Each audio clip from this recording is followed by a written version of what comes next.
Le Premier ministre Daniel Kablan-Duncan a visité hier samedi deux sites de construction des logements sociaux lancés par le gouvernement ivoirien. Il a pu se rendre compte de l'état d'avancement des travaux, mais aussi des besoins des opérateurs. Il a promis mettre tout en œuvre pour le bon déroulement de l'opération. Bientôt, 2 barrages verront le jour sur le fleuve Cavali. Une convention a été signée entre l'État de Côte d'Ivoire et la société Fina Gestion pour la construction et l'exploitation de ces 2 ouvrages. Le rideau serré fermé sur les journées de la francophonie édition 2014. Les festivités ont été couronnées par un dîner gala offert par la Commission nationale de la francophonie, occasion de célébrer les lauréats. Pour le magazine de ce dimanche, tout à l'heure, nous allons recevoir M. Coulibaly Nounou, directeur général de la planification, du contrôle des projets des statistiques au ministère de l'Agriculture. Le thème de notre entretien, le bilan de la participation de la Côte d'Ivoire au Salon international de l'agriculture de France. M. Coulibaly, merci d'avoir accepté notre invitation et à tout à l'heure. Merci à vous. Mesdames et messieurs, bienvenue et merci de regarder RTI 1. Le gouvernement ivoirien informe la communauté nationale et internationale que M. Charles Blé Goudé a été transféré à la Cour pénale internationale, CPI, à La Haye, hier samedi 22 mars. Le Premier ministre Daniel Kablan-Duncan a visité hier samedi deux sites de construction de logements sociaux lancés par le gouvernement ivoirien. Il a pu se rendre compte de l'état d'avancement des travaux, mais aussi des besoins des opérateurs. Il a promis mettre tout en œuvre pour le bon déroulement de l'opération. Guy-Roger Nguessan, Michel Digré. Le Premier ministre sur les chantiers des logements sociaux dans la zone de Bingéville. Sur les 12 hectares d'Adjamé-Bingéville comme sur les 41 hectares situés derrière le jardin botanique, Daniel Kablan-Duncan passe en revue maisons témoins, maisons inachevées et lotissements. Des chantiers qui avancent grâce au dynamisme des différents opérateurs immobiliers qui cependant sont confrontés à de nombreuses difficultés. Il s'agit notamment des travaux de viabilisation primaire promis par le gouvernement. Les prochaines saisons de pluie qui s'annoncent dans quelques semaines commandent que ces travaux démarrent le plus rapidement possible afin de permettre aux voies structurant nos différents projets de s'accorder dans une harmonie parfaite et conséquemment de donner à cette belle cité une plus grande accessibilité. Le ministre de la Construction, Mamadou Sanogo, a promis donner une suite favorable aux requêtes des opérateurs immobiliers. Il a lancé un appel pour la seconde phase des pré-souscriptions. À compter de ce jour, il ne nous reste plus que 14 jours pour participer à la deuxième et dernière phase des pré-souscriptions aux logements sociaux. 14 jours. Après ces 14 jours, l'opération ne sera pas prorogée. Le gouvernement a prévu prendre en compte tous ceux dont les dossiers ne vont pas être retenus par le système bancaire formel de notre pays et dont les dossiers ne seront pas non plus retenus par les promoteurs. Le gouvernement a prévu créer un programme que nous appelons le LEM, c'est-à-dire le LEM, lotissement à équipement modéré. Nous n'inventons rien. Le Premier ministre Daniel Kablan-Duncan a réitéré la volonté du gouvernement ivoirien d'accélérer l'ambitieux programme de logements sociaux afin d'offrir un toit à chaque ménage. Il importe à cet égard d'intensifier et d'accélérer les programmes de construction en mobilisant l'ensemble des acteurs ainsi que les moyens techniques et financiers en vue de résorber l'important déficit. L'extension du programme des logements socio-économiques à la commune de Bécherville, deuxième capitale historique de la Côte d'Ivoire, après bien sûr Grand Bassam, est une décision salutaire. En effet, la vie historique de Bécherville se confond désormais à la ville d'Abidjan, avec laquelle elle partage les mêmes difficultés, notamment le déficit de logement et d'infrastructures socio-économiques. La Côte d'Ivoire doit faire face à un déficit de 500 000 logements avec un besoin annuel estimé à 50 000 toits. Le 28 mars prochain, cela fera un an que l'ambitieux projet de 60 000 logements sociaux a été lancé par le gouvernement ivoirien. Les différents chantiers ont démarré. Les premières maisons aux témoins sortent des terres à la plus grande satisfaction des souscripteurs. Restons avec Guy Roger Nguesson et Michel Digré. Mamadou Bamba, accompagné de son frère, visite quelques maisons sur le site d'Adjamé-Benjéville. Il est souscripteur au programme de logements sociaux et l'avancement des travaux semble matérialiser son rêve d'acquérir une maison. Ouais, on avait des doutes, mais au vu de ce qu'on voit là, je crois que ça sera une réalité. Nous sommes quittés dans le rêve déjà. Pareil pour les futurs acquéreurs dont le site se trouve derrière le jardin botanique. J'ai visité les maisons, pour moi c'est bon. Moi en tout cas j'apprécie. Concernant le coût de la maison, ça va. Les chambres sont grandes, on a un garage de 2 véhicules. Sur les chantiers, promoteurs immobiliers sous-traitants et manœuvres sont à pied d'œuvre pour tenir dans les délais indiqués et donner satisfaction aux souscripteurs. Aujourd'hui, nous sommes à la phase présentation des maisons témoins. Nous avons réalisé tout ce qui est études d'urbanisme. Nous avons réalisé tout ce qui est études VRD, c'est-à-dire les études de voirie, réseaux et divers. Et nous avons finalisé aussi tout ce qui est plans architecturaux. Et nous sommes à la phase de démarrage. D'ici 2 semaines, nous commençons déjà à faire le terrassement. Le chantier est déjà ouvert. D'autres types de maisons sont en construction, comme ici, une maison en terre stabilisée. Les 2 sites de Benjéville doivent livrer environ 4000 logements d'ici à la fin de l'année 2015. Autre sujet, les populations de Williamsville dans la commune d'Adjamé veulent apporter leur soutien aux forces de sécurité dans la lutte contre le banditisme, le grand banditisme. Ils ont exprimé cette volonté au cours de nos journées, dites journées de restauration des mœurs, en présence du ministre d'État, ministre de l'Intérieur et de la Sécurité, Ahmed Bakayoko. Reportage à Boussanogo. Les populations d'Adjamé entendent jouer leur partition dans la lutte contre le phénomène des microbes.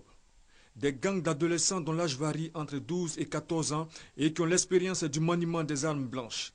Leur cible, les passants, les tenants de cabines téléphoniques et les petits commerçants. Ils les agressent et les dépouillent de leurs biens. Au cours d'une cérémonie dénommée Journée de restauration des mœurs, organisée par la coordination des filles et fils d'Adjamé, les populations se sont engagées à mener le combat de la moralisation de la société afin d'endiguer ce fléau. Nous allons passer dans tous les quartiers, rencontrer même les microbes, les parents, tout le monde, afin de les sensibiliser et récupérer ces enfants-là. Le cheikh Bouakari Fofana, président du Conseil supérieur des imams, COSIM, invite les parents à sensibiliser leurs enfants. À Bobo, il y a des quartiers qui s'appellent Marley, Colombie, Warriors. Et ce sont les enfants de ces quartiers qui sont devenus les microbes. Quels seront les enfants des microbes? C'est à ce niveau que nous attirons l'attention de nos mamans. Faisons de l'éducation familiale un fondement de notre travail quotidien. Parrain de la cérémonie, le ministre d'État, ministre de l'Intérieur et de la Sécurité, Ahmed Bakayoko, a invité les jeunes à une prise de conscience. Comment on peut être fier de s'appeler microbe, de se détruire et de détruire la vie des autres? Parlez à vos amis, à vos camarades qui font ces choses. Ahmed Bakayoko s'est également prononcé sur le transfèrement de Charles Blé Goudé poursuivi par la justice internationale à La Haye. Au nom de la justice et pour accomplir un devoir de justice, je coordonnais le décollage de l'avion qui à 10h03 a emmené Blé Goudé à La Haye. On ne peut pas vivre dans l'impunité constamment. C'est impossible. Quand vous faites du mal, vous tuez les gens impunément. Vous détruisez la vie des familles. Tôt ou tard, vous payez. Ahmed Bakayoko a scellé l'entente et la réconciliation entre les élus et cadres de la commune d'Adjamé. Et puis nous revenons sur cette information. Le gouvernement ivoirien informe la communauté nationale et internationale que M. Charles Blé Goudé a été transféré à la Cour pénale internationale, CPI, à La Haye, hier samedi 22 mars. Deuxième grand titre de cette édition, bientôt 2 barrages verront le jour sur le fleuve Cavali, précisément à Thibaut et à Taïbli. Une convention a été signée entre l'État de Côte d'Ivoire et la société Fina Gestion pour la construction et l'exploitation de ces 2 ouvrages qui auront une puissance installée respective entre 20 et 220 MW. Jean-Jacques Kwame, Ala. 70% de l'énergie produite en Côte d'Ivoire provient des centrales thermiques alimentées en gaz. Le gouvernement ambitionne d'inverser la tendance. Mieux, il veut augmenter la capacité de production. C'est tout le sens de cette signature de convention entre l'État de Côte d'Ivoire et la société Finagestion pour la conception, le financement, la construction et l'exploitation de 2 barrages sur le fleuve Cavali. Au terme de la construction des barrages de Thibaut et Taïli dans l'ouest de la Côte d'Ivoire, la capacité installée des aménagements hydroélectriques atteindra les 40% contre 25% actuellement, précise le ministre Adama Toungara. Son Excellence le président Alassane Ouattara et du Premier ministre Denkan qui ont souhaité que le mix énergétique en Côte d'Ivoire soit amélioré. Tous ces barrages seront faits par des privés sans participation financière de l'État de Côte d'Ivoire. D'autres signatures de ce genre ont déjà été apposées afin de réaliser une dizaine de barrages hydroélectriques avec d'autres investisseurs. C'est réjouissant de la confiance que le gouvernement accorde à son groupe en lui concédant la construction de ces 2 barrages hydroélectriques. Le président de la Finagestion, Vincent Leguenou, a exprimé aux autorités ivoiriennes son engagement à accompagner le pays sur la voie de l'émergence économique. Le contrat qui lie la société Finagestion à l'État de Côte d'Ivoire comprend entre autres les études de préfaisabilité ou autres études en sa possession relatives au projet et toutes les étapes jusqu'à la signature du contrat de concession, durée 35 ans. Parlons maintenant de bonne gouvernance avec Adama Koné. Le ministre du Budget Abdourahmane Sissi a rappelé la ferme volonté de l'État de Côte d'Ivoire à traquer les mauvais gestionnaires, mais aussi à récompenser les travailleurs exemplaires vœux du président de la République Alassane Ouattara, pour qui la bonne gouvernance doit guider chaque Ivoirien dans l'accomplissement de ses tâches. Le message du gouvernement est clair. Zéro tolérance en matière de malgouvernance. Le chef de l'État, Alassane Ouattara, en a pris l'option depuis. Le ministre en charge du budget rafraîchit les mémoires. J'aimerais saisir l'opportunité pour exhorter l'ensemble des agents, que ce soit les agents de la douane, les agents des impôts et bien entendu l'ensemble des agents de l'administration, à faire preuve de rigueur et de probité dans l'accomplissement de leurs tâches. Ces valeurs de rigueur et de probité sont des valeurs qui sont chères à son Excellence, Monsieur le Président de la République, son Excellence, Monsieur Alassane Ouattara. On se rappelle la radiation du directeur des affaires administratives et financières du ministère de l'Enseignement supérieur et de la Recherche scientifique en Conseil des ministres. Dans un autre registre, c'est un ministre qui quittait le gouvernement pour préparer sa défense dans une affaire de corruption. Ailleurs, c'est l'autorité nationale de régulation des marchés publics qui annulait un contrat. Les exemples sont nombreux. Le dernier en date, le scalpel que le ministre en charge du budget vient de prendre contre des agents des douanes impliqués dans la fraude sur le cacao au port d'Abidjan. À l'origine de la sanction, la détermination du gouvernement à faire respecter les valeurs d'une administration moderne et efficace. L'administration saura récompenser l'ensemble des agents pour le travail bien fait et leur accorder toute la reconnaissance qu'ils méritent. Le ton est ainsi donné aux acteurs d'en saisir la portée. Les douanes ivoiriennes ont animé une conférence de presse autour du thème « Tout savoir sur la délivrance du rapport final de clarification et de valeur ». Les douanes ivoiriennes veulent ainsi faire des éclaircissements sur le rôle de Web Fontaine Côte d'Ivoire, entreprise chargée par l'État ivoirien pour délivrer aux opérateurs économiques le rapport final de clarification et de valeur. Juliette Ouéa. Suite à une enquête faite en 2013 par les douanes ivoiriennes, il ressort que environ 80% des opérateurs économiques, notamment des importateurs, ne sont pas satisfaits des services de Web Fontaine Côte d'Ivoire, entreprise chargée par l'État ivoirien de délivrer le rapport final de classification et de valeur, ou RFCV. Web Fontaine, ce que nous dénonçons, c'est en fait le fait qu'il ne dispose pas de base de données. Parce que pour faire une comparaison, il faut avoir une base comparative. Et ils n'en ont pas et cela nous pose énormément de problèmes. Selon les procédures douanières, toute importation de marchandises dont la valeur dépasse 1 million de francs CFA est soumise à la délivrance de RFCV. Au nombre de ces marchandises, on peut citer les véhicules neufs, les engins lourds et marchandises containerisées. Vu les grincements de dents des opérateurs économiques, il est apparu urgent pour les douanes ivoiriennes de communiquer sur le rôle du groupe Webfontaine Côte d'Ivoire dans la délivrance du RFCV. D'où l'organisation du Jeudi des douanes du 13 mars 2014.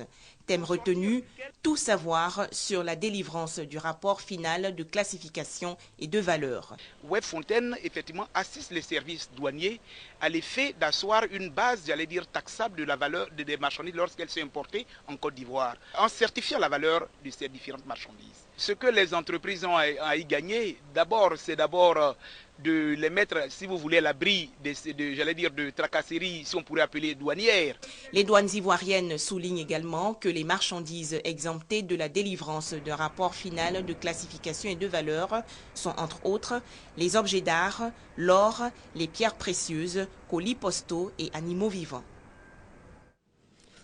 La Côte d'Ivoire a entrepris la deuxième revue annuelle du portefeuille de projets financés par la Banque mondiale. À cette revue, le directeur des opérations du groupe de la Banque mondiale en Côte d'Ivoire annonce de nouvelles mesures dans la gestion des projets financés par cette institution financière. Francis Boifo. Des ministres du gouvernement se faisant expliquer les différents projets financés par le groupe de la Banque mondiale en Côte d'Ivoire. Ces projets concernent les secteurs des infrastructures, l'agriculture, l'éducation, la santé, l'eau potable, l'énergie, la formation et l'emploi. Au total, 15 projets en cours de réalisation.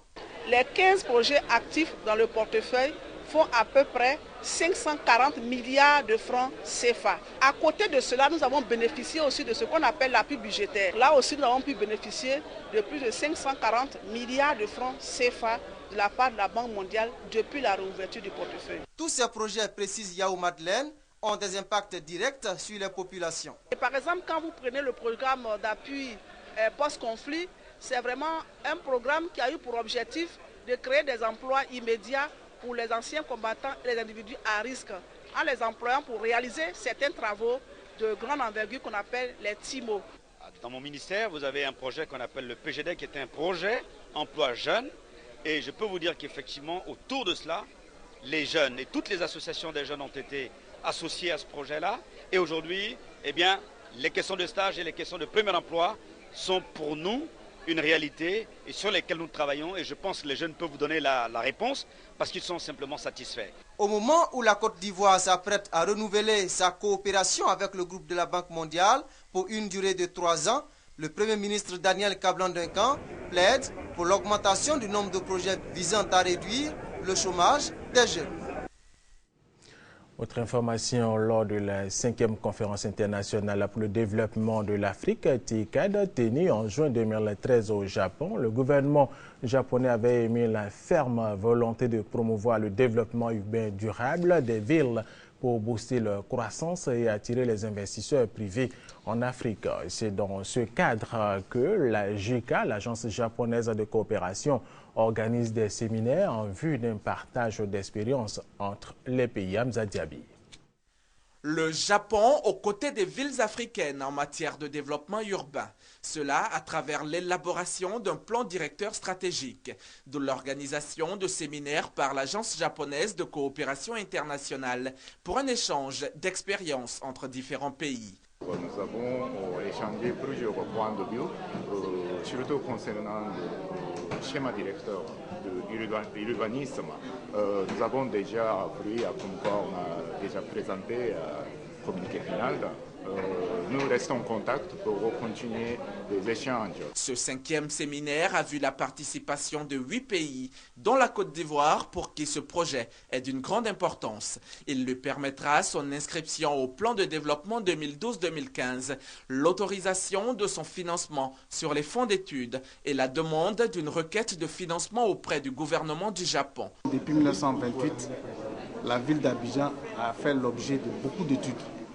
Malheureusement, ces études n'ont jamais pu être entièrement mises en œuvre, faute de moyens. Donc il s'agit aujourd'hui de pouvoir élaborer des études, mais surtout de pouvoir mettre en œuvre les projets qui vont sortir de ces études. L'ensemble des participants confirme l'importance du séminaire international pour le développement urbain en Asie et Afrique. Selon eux, il permet de partager les expériences, mais également d'entretenir et développer un réseau de pays et institutions participants. Nous vous le disions dans nos titres, le rideau s'est refermé sur les journaux de la francophonie édition 2014. Les festivités ont été couronnées par un dîner gala offert par la Commission nationale de la francophonie, occasion de célébrer les lauréats. Christelle Ménan. Après les animations culturelles à travers Abidjan et la cérémonie de célébration officielle, c'est l'événement qui a clôturé ces journées de la francophonie, débuté ce 12 mars. Un dîner-spectacle offert par la Commission nationale de la francophonie à tous ceux venus célébrer la langue de Molière. Une langue qui s'est enrichie au fil des siècles par des francophones de culture et d'origines diverses. À Abidjan, les francophones étaient aussi mobilisés.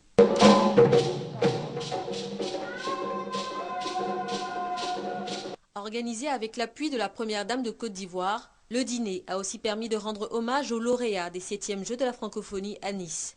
5 médailles d'or et 1 de bronze remportées par ces jeunes talents artistiques, sportifs et scientifiques.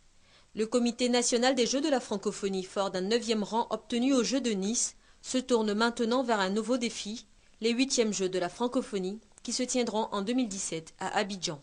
Qui sera un moment exceptionnel qui constitue pour la Côte d'Ivoire une opportunité pour moderniser ses infrastructures d'accueil, ses infrastructures de transport et pour offrir à l'ensemble du monde francophone, à la communauté internationale, le visage d'un pays moderne, d'un pays accueillant. Les Jeux de la francophonie organisés tous les 4 ans depuis 1987 sont l'occasion pour la jeunesse de l'espace francophone de se rencontrer au travers d'épreuves sportives et de concours culturels. Les responsables des auto-écoles ont décidé de mettre de l'ordre dans leur coopération pour extraire de leur rang les brebis galeuses. Ils viennent de mettre sur pied la Fédération nationale des auto-écoles de Côte d'Ivoire. Plus de détails avec Serge Colliard. Accident de la circulation, imprudence des chauffeurs, méconnaissance du code de la route. Les fondateurs d'auto-écoles agréées se sentent interpellés par la sécurité routière mise à mal tous les jours par les automobilistes. Ils sont donc montés au créneau. Objectif, assainir leur milieu. En témoigne la forte mobilisation constatée à l'Assemblée générale constitutive de la FENAECI, la Fédération nationale des auto-écoles de Côte d'Ivoire. Plus d'une centaine de fondateurs et gérants d'auto-écoles venus d'Abidjan et de l'intérieur du pays. Ils ont porté à la tête de leur organisation à une majorité écrasante Guillaume Coco, responsable d'un centre de formation routière international. Le président de la FENAECI, Guillaume Coco, et son équipe sont déterminés à redorer l'image de la corporation, très souvent écornée par des auto-écoles non agréées délivrant une formation au rabais. Le premier objectif, mais vraiment prioritaire, c'est la formation. Je vais peut-être surprendre ces dames, mais c'est que nous-mêmes, nous ne sommes pas bien formés. Et donc, ça fait que nous faisons une formation au rabais. Et c'est ce qui est un tout petit peu à la base des accidents. Vous imaginez quelqu'un qui passe un permis il y a 20 ans, 30 ans, il est transporteur, il conduit, il ne se remet même pas en cause. Alors que tout simplement, si on regarde autour de nous, l'automobile évolue, le code de la route évolue, la route même, elle devient très intelligible. Désormais, avec la FENAECI, le ministère de tutelle a un interlocuteur dans le secteur des auto-écoles, s'est réjoui le directeur général des transports terrestres, représentant le ministre à cette rencontre. Le président de la FENAECI, Guillaume Coco, entend nouer des partenariats avec tous les acteurs, notamment les concessionnaires auto et les institutions financières, pour que les auto-écoles soient des entreprises à part entière, formant à la conduite, tout en permettant aux acteurs de se prendre en charge et d'acquérir du matériel roulant et autres outils de travail nécessaires à la bonne marche de leurs activités. Le conseil régional du GO avait pour capitale Gagnoa une rencontre cette semaine avec les populations de cette région. Au menu de cette rencontre, l'intégration de toutes les communautés de la région dans le processus de développement de cette localité. Thérèse Tapeyoboué. La rencontre a été initiée par Joachim Djégué-Bagnon, président du conseil régional du GO. Elle a réuni, outre le conseil régional, les directions régionales et départementales des services publics et parapublics de la région. Il s'est agi au cours de cette rencontre d'échanger et de partager les expériences, créer un cadre de concertation permanente entre les deux structures. Connaître d'abord tous les directeurs, tous les chefs de service qui sont mis à la disposition de la région pour le développement de la région. Savoir exactement qu'est-ce que nous avons à faire dans la région. Le préfet de région, Rémi Kanganzi, a présidé cette rencontre qui constitue désormais une plateforme d'échange dans le processus de développement de la région du Go. Il a invité par ailleurs les uns et les autres à œuvrer en faveur de la cohésion sociale et de l'unité des fils et filles pour des actions concertées en vue de booster le programme de développement du Conseil régional du Go. Tout à fait autre chose, les gestionnaires du projet Vision for Change se sont réunis à Soubré au cours d'un atelier. Objectif élaborer les programmes de développement de la cacaoculture en vue d'assurer aux producteurs un meilleur revenu. Et Jenna Toubé. Toutes les activités réalisées pour le compte du projet Vision for Change dans sa phase 1, les difficultés rencontrées et les mesures correctives à proposer. Les gestionnaires de ce projet se sont accordés sur l'exigence d'atteindre les objectifs fixés dans le cadre de son exécution. Pour sa phase 2, en cours d'exécution aussi, le directeur du développement communautaire et gouvernance locale du projet Vision for Change rappelle qu'il faut capitaliser les acquis dans chaque comité de développement et pour ce faire, il a été proposé des méthodes d'appropriation des plans de développement local des terroirs. À l'issue de la phase 1, le projet a pu en réaliser 11. Et pour cette phase 2, les responsables de Vision for Change envisagent de faire mieux, d'autant que chaque comité s'est enrichi de l'expérience des uns et des autres de sorte à pouvoir élaborer la meilleure stratégie possible dans la mise en œuvre de ces activités. Pour rappel, le projet Vision for Change porte sur la revitalisation de la culture du cacao en Côte d'Ivoire et notamment dans la région de la Nawa, l'amélioration de la gestion de l'environnement, l'autonomisation des communautés rurales et l'amélioration du revenu des producteurs.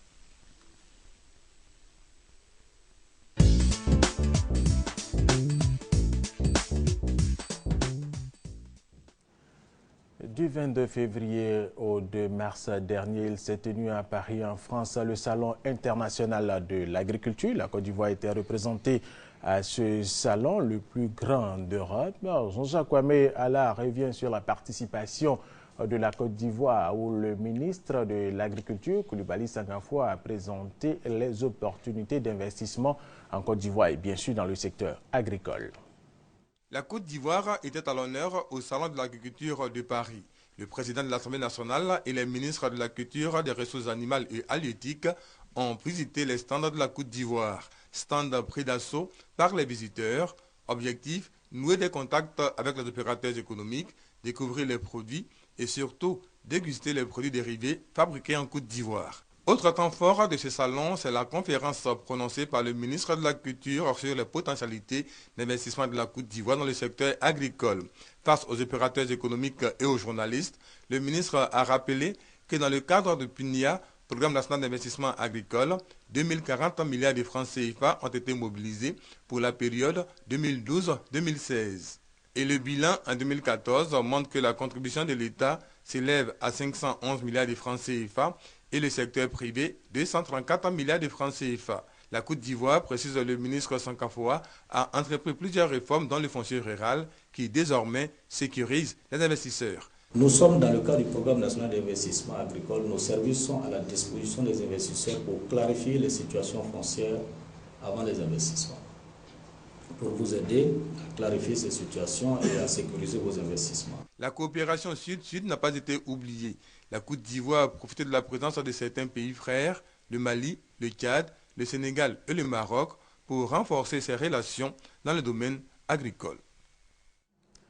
Vous l'avez compris, nous sommes au magazine de ce dimanche. Notre invité, M. Coulibaly Noun, directeur général de la planification du contrôle des projets et des statistiques au ministère de l'Agriculture. C'est bien ça, M. Coulibaly.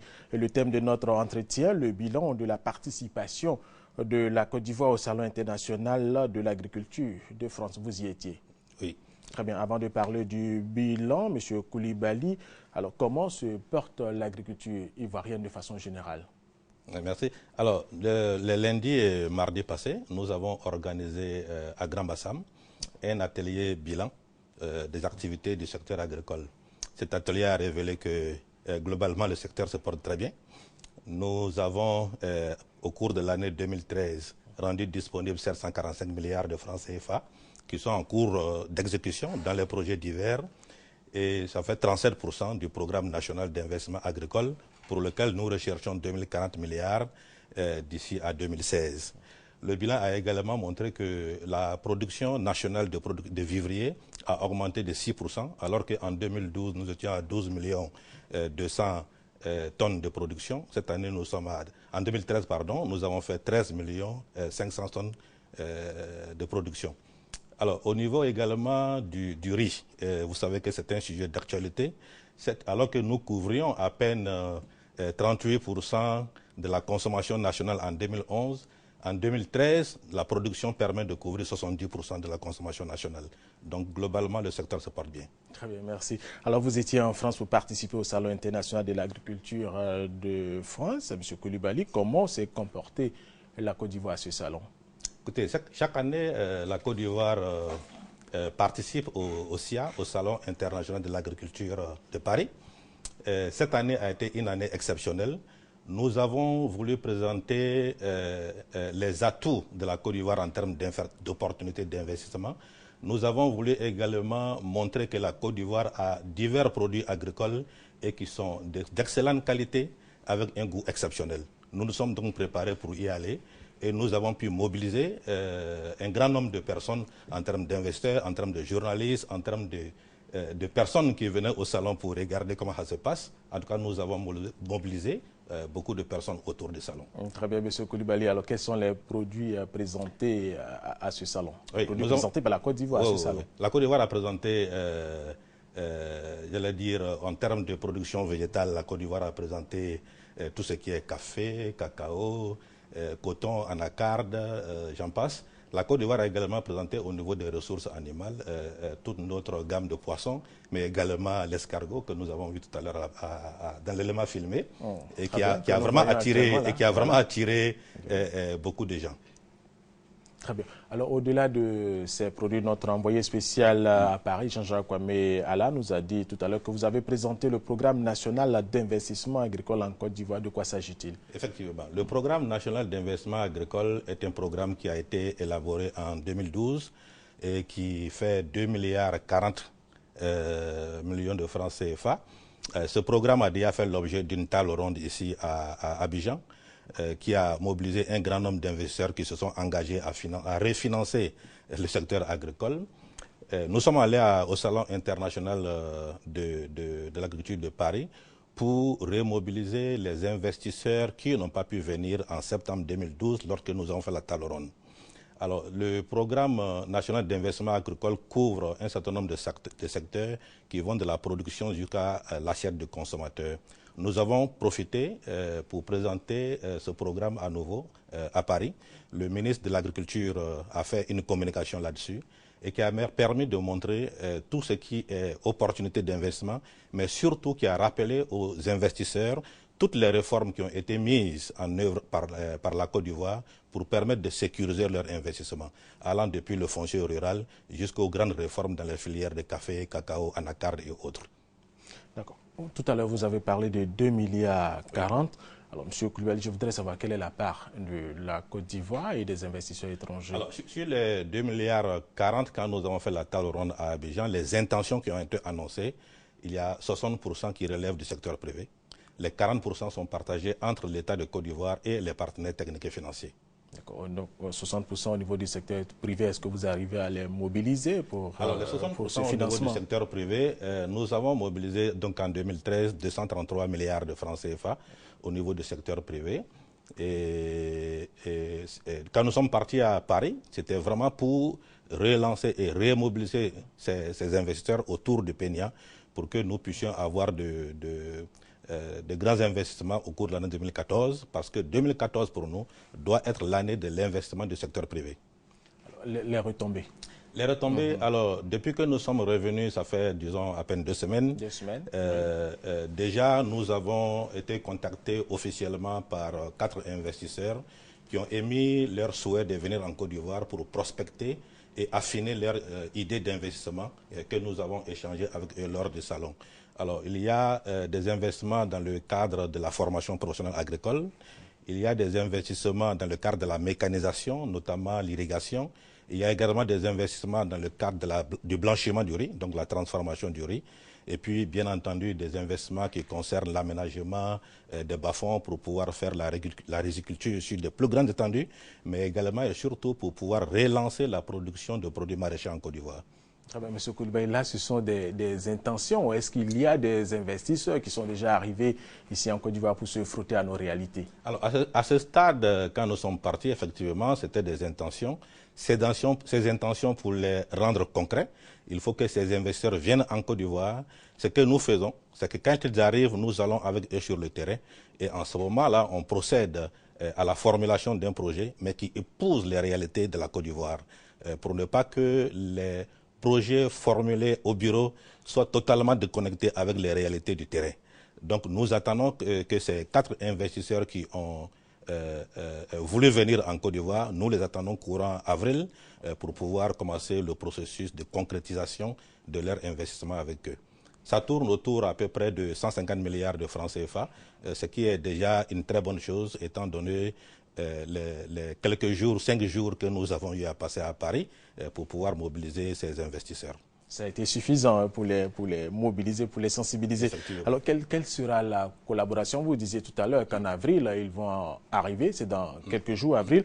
Alors, quelle sera leur collaboration avec les petits paysans, quand on sait que ce sont de grosses machines qui vont arriver en Côte d'Ivoire pour investir dans le domaine agricole, leur collaboration avec les paysans?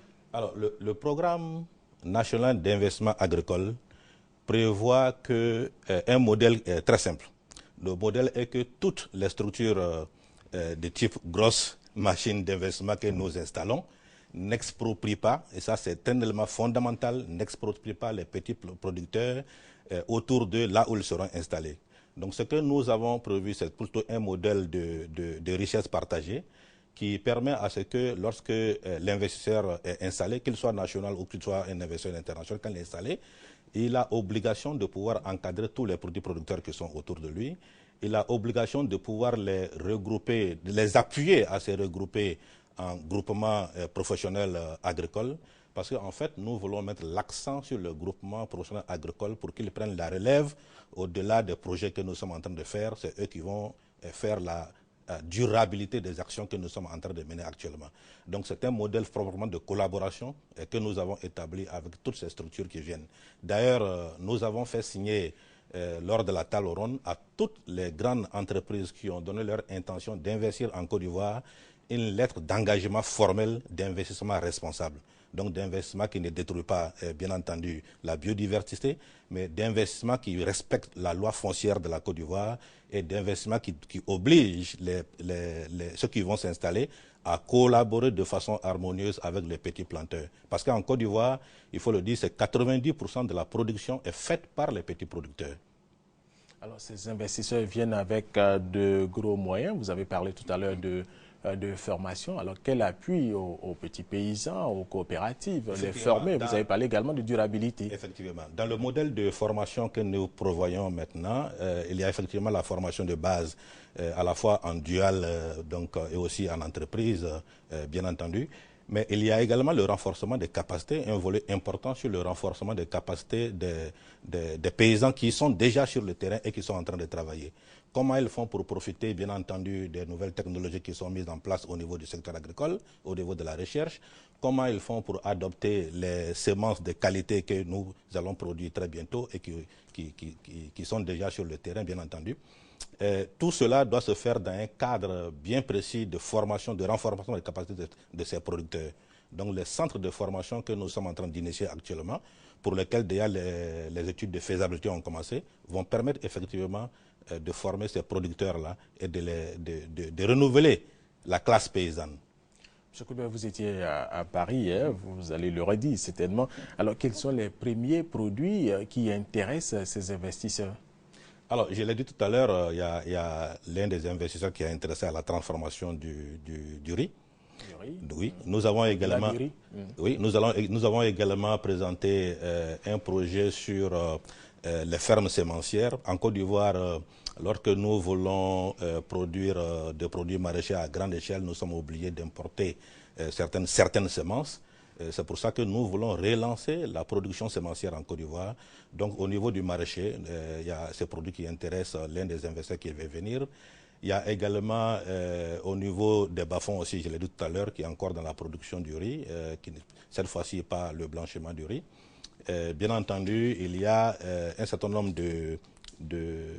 d'investisseurs qui s'intéressent à la transformation de certains produits qui ne sont pas jusqu'à présent transformés, tels que la mangue.